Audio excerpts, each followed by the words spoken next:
Daily. Taste the Daily. ప్రతిపక్షాలను తిట్టడమే పనిగా పెట్టుకున్నాయని విమర్శించారు కాంగ్రెస్ సీనియర్ నేత వి హనుమంతరావు.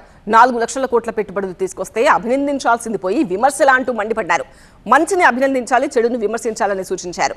బీఆర్ఎస్ బీజేపీ విమర్శలు మాని రాష్ట్ర అభివృద్ధికి సహకరించాలన్నారు విహెచ్. 4 లక్షల కోట్ల రూపాయలు ఈడ ఇండస్ట్రీస్ వస్తాయి. ఎన్ని ఉద్యోగాలు వస్తాయి చెప్పండి? మినిమం 2 లక్షల ఉద్యోగాలు అయితే గ్యారెంటీ వస్తుంది, పైనే వస్తుంది. లోకల్ వాళ్ళకి అవకాశం వస్తుంది. దాని మీద మీరు అప్రిషియేట్ చేయండి. ఎంతసేపటి పేపర్ చూస్తే తిట్టడమే. ఆయన కమిషన్ తిన్నాడు, ఈయన దేశాన్ని దోచుకుంటున్నాడు.